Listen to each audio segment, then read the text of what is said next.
السلام علیکم ورحمۃ اللہ وبرکاتہ۔ اسپین سے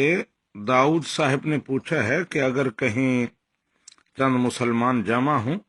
نماز کا ٹائم ہو اور ان میں سے کوئی باریش نہ ہو، داڑھی والا نہ ہو، تو کیا وہ بغیر جماعت کے علیحدہ علیحدہ نماز پڑھیں؟ جماعت کے لیے داڑھی والا ہونا شرط ہے یا ان میں سے کوئی ایک جماعت کرا سکتا ہے؟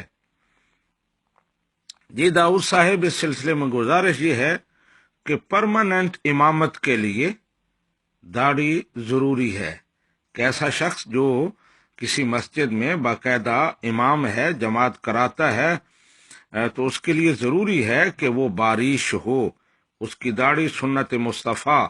صلی اللہ علیہ وآلہ وسلم کے مطابق ہو۔ جو داڑھی کٹواتا ہے، داڑھی منڈاتا ہے، اس کو امام مقرر نہیں کیا جا سکتا، اس کی امامت جائز نہیں ہے۔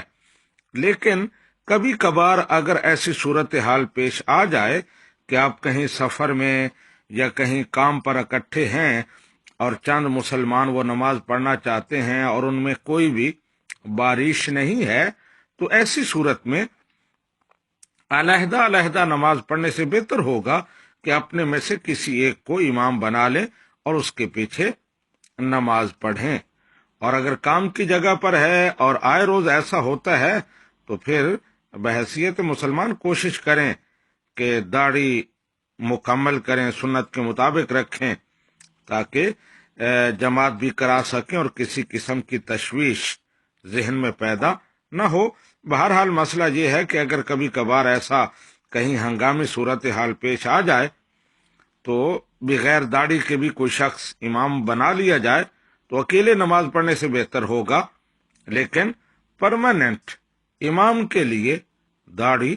شرط ہے، ضروری ہے۔